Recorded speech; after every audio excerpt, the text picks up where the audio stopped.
This is the reason why everybody thought I dropped out of high school. Over the 4 years of high school, I was probably in school a total of 100 times altogether. And this wasn't because I was lazy. I mean, partially. But it was mostly because I had really bad stomach problems. So I always had these doctor's appointments. I was always missing school because my stomach hurt. So then my junior year, since my attendance was really, really bad, they decided to put me on home instruction. This means that teachers would come to my house for about 2 hours a day, 3 days a week. And my teachers had to bring with them these time slips. For example, saying that they saw me from 9 a.m. to 11 a.m. And when I was a minor, my dad had to sign it. And when they hand in those time slips, those are the hours they're getting paid for. So I had this one teacher. She was my history teacher, but we would literally just gossip the entire time. She was mad chill. Sometimes, though, she would cancel on me, and sometimes I would cancel on her. But this was my senior year, so I was 18. So I was able to sign the time slips. So I saw her once a month when I was supposed to see her 4 times a month. So every time she came, I signed 4 time slips. I got the credit, she got the check.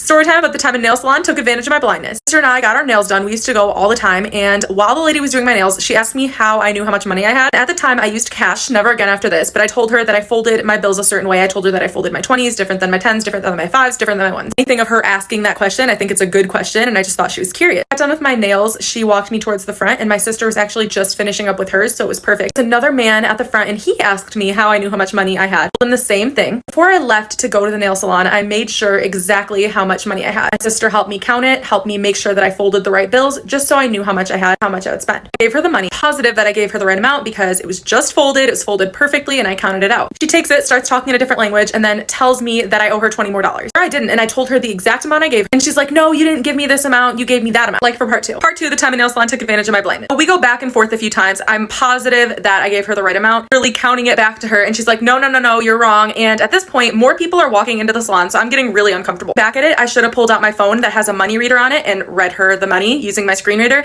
but I was super uncomfortable and more people were walking in, and I just wanted to leave it at that. My sister was paying somewhere else. I had no idea where she was, and I didn't want to call out to her or anything. So when we got home, I wanted to double check that these people were actually scamming me. My sister helped me look at the money, and aside from the amount I paid for my nails, obviously in the tip, I was missing $20. We can learn something from most situations, and this situation just taught me to not carry around cash. I never went to that nail salon again. I actually got my nails somewhere else today, and I think they look pretty good. I mean, I can't see them, but let me know. This is a story of the time that I caught my neighbor's mom talking smack about me. So I don't know about you guys, but every single Wednesday in my middle school, we would have a bagel sale, and some people's parents would come in to help out, and my neighbor's mom was one of those parents. And I had a best friend at the time whose mom would also work at the bagel sales. But this best friend of mine, her mom never let us hang out with each other because she felt that I was a bad influence on her, when in reality, it was the complete opposite. So basically, her mom wouldn't let us hang out. And sometimes my friend would go with her mom in the morning, basically as a ride to school, and to help out with the bagels too. And one day when she went in with her mom, my neighbor's mom also was there too. So my friend starts eavesdropping into their conversation, and my friend's mom brings me up and says how much of a bad kid I am and a bad influence. And my neighbor's mom was like, oh wow, that's my neighbor. Like, we always suspected something bad about her. Our whole entire neighborhood knows this about her. Basically making stuff up about me. So then I go home crying, tell my mom. Part 2 of catching my neighbor's mom talking smack about me. So my best friend tells me all these things that my neighbor was saying about me, obviously.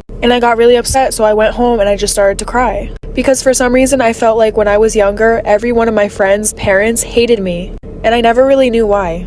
I was always the type of person to like let my friends do whatever they want and encourage them in doing whatever they want, whether that's breaking the rules or following the rules. So I mean, I guess that could be something, but I'm just being a supportive friend, like... Sorry, I got off topic.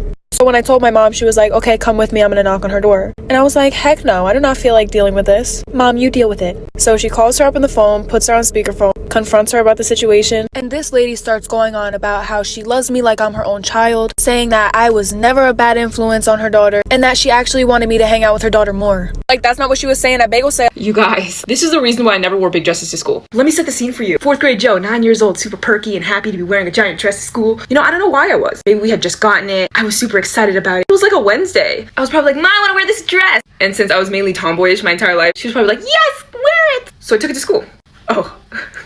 So I took it to school. It made playtime a little complicated, but that's fine. Recess was fine. I was one of those kids who liked to roll around in the dirt, climb trees, all that jazz. I'm like, it's just a dress, it'll be fine. So it's time for like nutrition class. I don't know, they're trying to teach us about like pyramids and like food groups. My teacher starts looking at me funny. And then she kind of just says to the entire class, Josadak? And I'm like, is it Josadak? Can you come with me outside for a second? I'm like, yeah, sure. 4th grade me just comes with her outside. And when we're outside, she closes the door. And I'm like, huh. She slowly takes off her shoe. I was like, oh, look for part 2.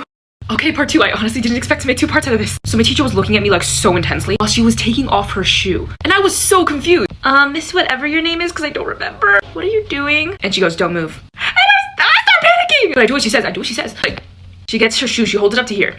and then she throws it at me, and I literally jumped. She hit me in the bottom half of my dress. The shoe went flying. You know what else went flying? Right next to her shoe was the giantest spider I have ever seen in my life. I think it was a tarantula, which would have been fine because tarantulas are pretty much harmless. But at the time, both her and I were freaking out. She had literally knocked the spider out. Her aim was so good. I'm actually amazed right now. She's like, oh my god, I saw that on your dress when you came in and I had to get it off. I was like, thank you. Yeah, I had no idea that was on there. So I retired that dress. No more dresses to school, not for Joe. Thanks for watching, Joe Demo.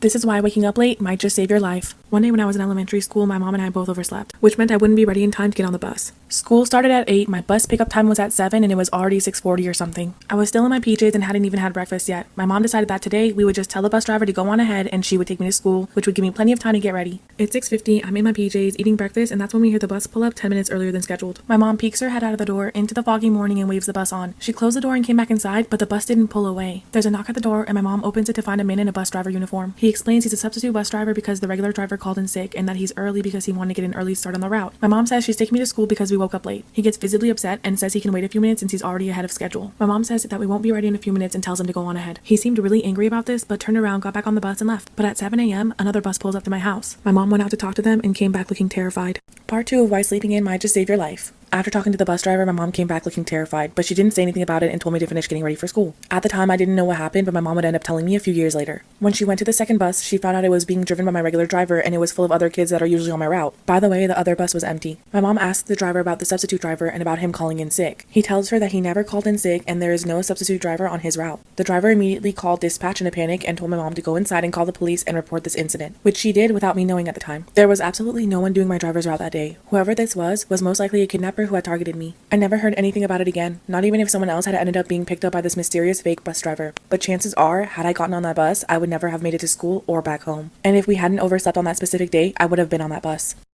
When I was little, I found my mom's credit card. And, being a 6-year-old, I saw my mom putting the credit card on her phone, and I knew how she did it. So, I decided that I was going to put it on my phone. So I put it on my phone and I was downloading Roblox because I thought, hey, I can play with my friends here. That day, I spent $2,000 worth of freaking money on Robux. Let's just say a lot of my friends thought I was really cool and rich. When my mom found out, I hid from her for seriously like a day, and then once I got in there, she wasn't mad. She just said I was Captain Robux.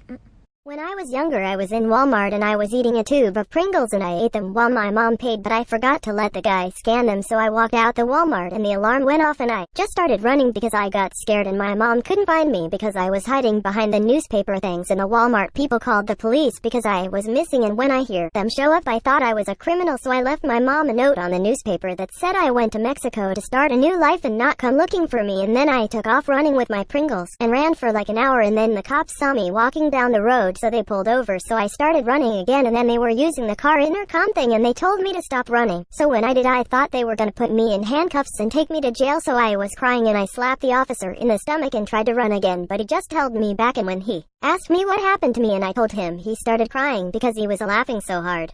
And he just gave my mom $2 for the Pringles and he was still laughing when he left. And that's the time I was a wanted criminal. This is why you never get out of your car for a stranger. Back in the 80s, there was this teenager who was speeding home because he didn't want to get yelled at for missing curfew, and the only way to get home was to take this back road that was completely made of dirt. It was in the country. It had no lighting other than his crappy dim headlights. So he's hauling ass down this dirt road, and suddenly he sees this man standing in the middle of the dirt road. So he slams on his brakes, starts sliding on the dirt, and it ends up hitting this guy. So the teenager gets out of the car, he checks the guy, he has a pulse, but he's unconscious. So he picks him up and puts him in his back seat. So he drives 35 minutes to the nearest hospital, and this was before cell phones, so he calls his parents once he gets to the hospital and says what happened, and the parents come and sit and wait with him to find out if he killed the guy or not. So the doctor comes out and says to the teenager, he's okay, but we're actually kind of glad that you hit him. He's so confused and he asks why. It turns out a lot of people had been going to the hospital because this man would stand in the middle of dirt roads, wait for them to stop, beat them up, rob them, and run away. He even killed somebody and just left them there for somebody else to pick up and take to the hospital. The police were looking for this man for days, and this teenager just had him in his back seat. Story time on the fake friend gets karma. So I've been friends with this girl since I have downloaded Roblox, and we were like the closest friends. We tried to date each other, and like we were just really close. Until this one time, she downloaded TikTok and she made new friends, and I wasn't mad about it because, I have other friends than her, and she was totally fine with it, so I was totally fine with it. Until she blocked me on every social media, which is really weird because we've been friends since, and I don't know why she did it. Until one time she unblocked me on Roblox, and I finally texted her and asked her, why would you block me? And she even sent me death threats to make me stop texting her, which I did. I am going to be telling you a scary childhood story. When I was 2 years old, my mom passed away. My dad wasn't in the picture, so I went to go live with my grandparents. My grandparents lived in a super old home that was built in the 1800s. I was a very imaginative child. So when I told my grandparents that I used to see people in the house, they just didn't believe me. There was one lady in particular that I would always see. She would sit at the end of my bed and watch me fall asleep. I wasn't scared of her because I thought she was an actual person. Plus, I was super little, so nothing even crossed my mind. At this point, I was like 4 or 5 years old. I remember her talking to me constantly. She even sang me the song Rockabye Baby to get me to go to bed one night. Every single day when I would get home, I could see her in my window. At that point, I thought she was just waiting for me. She just wanted to be my friend, right? But as I got older, things started to get really weird between me and her. She wasn't this nice lady anymore. So one of my friends is home with the flu, and she was talking to me on the phone, and she was like, hey, it would actually be funny if you started a rumor that I had, like, tuberculosis or something really random, and see if anybody believes it, because obviously nobody's going to. But what we forgot about is that all week long, without my control, people have been starting rumors saying that I'm a slut because I snapped one guy, and he decided to not do a winter formal proposal to me. So, as soon as I'm actually saying something and trying to start a rumor, of course it works, and 20 minutes later, her roommate is getting text saying, hey, I hope Reese gets better from tuberculosis.